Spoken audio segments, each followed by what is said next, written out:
Hi everyone, it's me, Coach Ellen, and today I'm going to show you on how to create a modern resume. So I will now share my screen. So thank you for availing or purchasing the starter kit. Yan, on how to be a virtual assistant. Alam niyo guys, nung as in wala pa talaga akong alam, bago pa lang ako, no? I don't know how to do this, how to do that. Although may mga free um free tutorials tayo, yung pinaka gusto mong malaman is hindi mo talaga makukuha, 'di ba? So, yung detail by detail, kung paano, kung bakit, alam mo yun. So, mangangapa ka talaga. So, with that starter kit, talagang I made this tutorial video kasama ng modern resume na samples natin with cover letters and with niche list and soft skills and hard skills para at least you know the idea now on how to be a virtual assistant. So let's start. Ayan. So as you can see, if you logged in already or you have a Canva account, there are two types actually of Canva, which is a free account and pro account. So I'm going to show you how you can easily choose templates for from Canva. So just type in resume, guys. Then pwede nyo i-enter, pwede nyo i-click yung resume dun sa baba. So there you go. Sobrang daming templates niya. Alam nyo, si Canva talaga yung, kagaya ko, I'm not a graphic designer, no? This one is really good here in virtual world right now and freelancing really need this kind of tool. Actually, I'm using Canva Pro account. I am paying 299 pesos a month, but I am not recommending this since naghahanap pa lang po tayo ng trabaho. Of course, we need to minimize or lessen yung mga expenses natin. Alam ko there's a free trial, 1 month, or I think 45 days. You can check it while mag-sign in kayo. Gamitin nyo yun habang kailangan nyo nang gawin yung mga dapat nyo gawin. Cover letters, resume, graphics, and all. Gamitin nyo siya yung free trial period na yun para makakreate tayo ng portfolio hanggang dumating tayo sa part na nag-create na tayo ng portfolio bago pa man mag-end yung free trial. So I'm really encouraging you guys na mag-enroll sa ating live training workshop. It really will help you a lot kung paano maging virtual assistant. Okay? So there you go. Choose ka lang ng templates. As you can see, there's a pro here. So, meaning to say, kapag nasa free account tayo, hindi natin siya pwedeng gamitin. So, we are going to find yung hindi pro. Okay. So, I'll go with this one. So, click nyo lang yun, then click customize this template. Pag nandun na kayo sa actual nyo na kayo na nag-iisip kung ano ilalagay dito and everything, aabutin kayo ng medyo matagal or isa sa mga fee natin. So, as you can see here, I have about me here. So, you can copy-paste that para lang magka-idea kayo. Pero, syempre, i-reward nyo siya. For example, I am a sales assistant. Sales assistant. Sales assistant who helps clients broadly to pwedeng grow their business. Pwede nyo rin palitan na their business effectively and efficiently. Pwede yon. Make plans that support project goals and sales target. Mag-iisip lang kayo. So, ayan. Meron din tayong mga technique na ginagamit dyan. So, medyo iti-tweak nyo ng konti para hindi kayo pare-pareho pag nagpasa ng resume, okay? This is only a sample. So, of course, I will change my name. I will change it into my name. Tapos, position, for example, syempre nag-uumpisa pa lang tayo, wala pa tayong masyadong experience. So, since you are a sales assistant, you can now apply as a customer service. Lagyan nyo ng virtual assistant.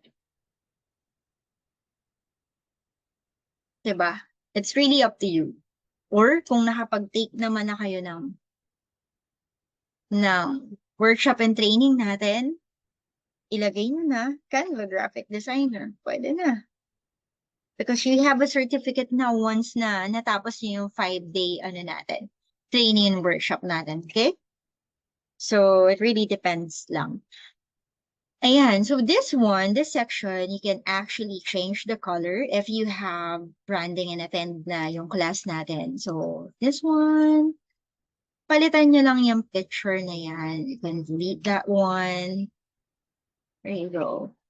Choose your own photo.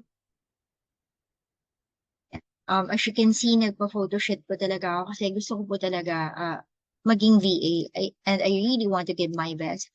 But, lagi kong sinasabi na kung ano yung kaya natin at kung ano yung meron tayo, kung ano yung nandyan, magagawan siya ng paraan. So, for example, wala akong picture na ganun pa or I really want na maging maayos. So, for example, nag-selfie ako, ito lang yung meron ako. Yan. So, i-detach muna natin siya. I-undo muna natin siya. I will show you on how to use the background remover. So, click Edit Image, Background Remover.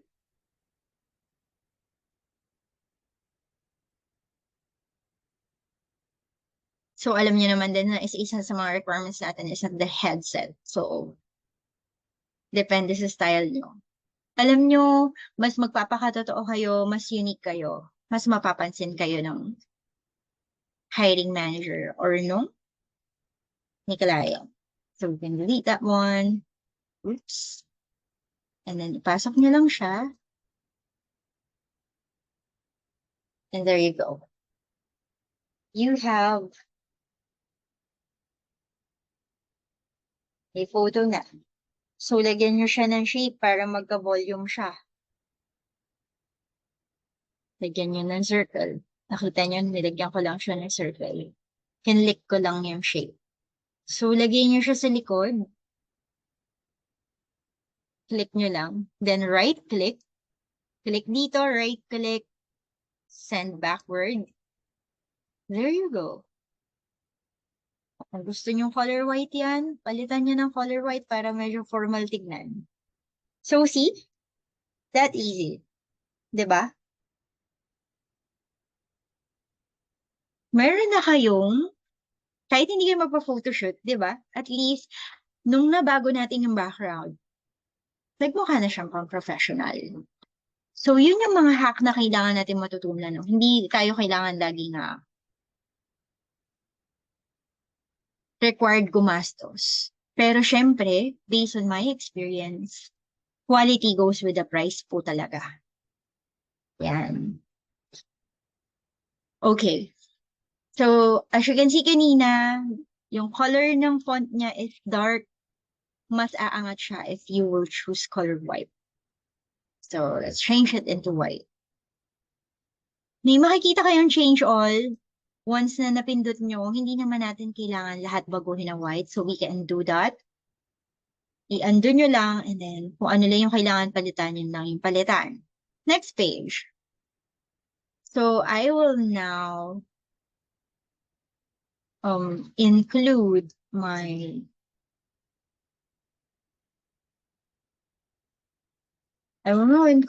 certificates here. So, ayan, palitan nyo lang ng color again. Kung anong gusto nyong kulay, it's really up to you. And then go to the uploads. Hanapin nyo lang yung certificates mo. If it's here. I believe it's here kasi ginagamit ko naman yun palagi. So, it's here. Click lang, tapos liitan lang ng konti. Ayan. May mga certificates ako na paid. May mga certificates din ako na free training. So, yan. Kung naka-attend kayo ng free training natin, of course. And then, kung mag-workshop kayo, yun yung pinaka talagang effective na certificate. Kasi makikita nila, ay, nag-training to, nag-workshop to. So, nag-aral na to. Alam niya na to. May, kumbaga may background ka na. So, yan. 'Di ba? Nakita niyo dalawa na siya. So, may adjust niyo yan. So, balik lang. Pag nahihirapan kayo mag-adjust, arrow down, arrow left, arrow right. Yan yung pinaka-control. Pero pwede din tong gawin sa mouse. After that, you will include the specs of your computer and your, what you call this, speed test nyo. Importante yan. Ilagay nyo na. Para pinapakita nyo talaga na sa kanila na I am ready. I have this internet connection. I have this, what you call this, computer with specs or with laptop. Coach, tanong, makakapag-VA ba ako ng walang laptop or computer? Mas preferred po ang meron talaga. Bibihira ang nakakakuha ng online job ng cellphone yung ginagamit kasi as you can see, sometimes it's very complex yung mga task. So, mauunawaan nyo siya kapag nagte-training na kayo. Okay? So, another shape here. Pwede mo ilagay yan dyan. So, yun. So, let's assume na napalitan na lahat. Ganyan lang siya kadali, guys. Sa experience, for me, unahin nyo dito yung mga training na ana-attendan nyo. Even yung free webinar natin, ha, guys, pwede nyo yan ilagay dito. Okay? Online Job 101. That's a plus. Tatandaan nyo, lahat ng free webinar na a-attendan nyo or training na attendan nyo, lagay nyo na dito. And on the second page, if you have lahat ng pwede nyo ilagay na experience, ilagay nyo. Lalo na kung magiging related ito sa pagiging VA. For example, we are done sa lahat ng pages. Go to share. Click download. Always choose PDF standard for our cover letter or resume. Yan talaga yung suggested. At huwag kalimutan, that's one rename. You have to rename this. Napaka-importante ng mga files na nakaayos yung pangalan. Lalo na pag mag-a-apply kayo. So there you go. Share, click share. I think meron ako nagamit na name na to kaya 5 na lang. So download. There you go. All 3 pages, download.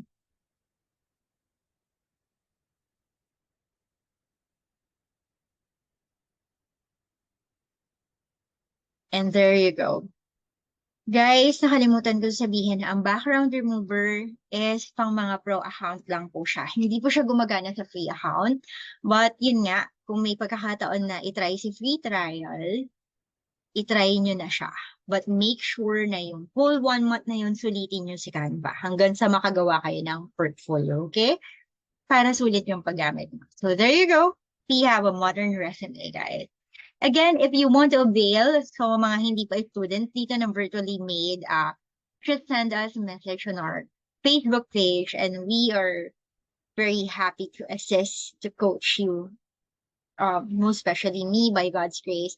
If you want me to be your coach, just contact us, okay? Thank you and to God be all the glory.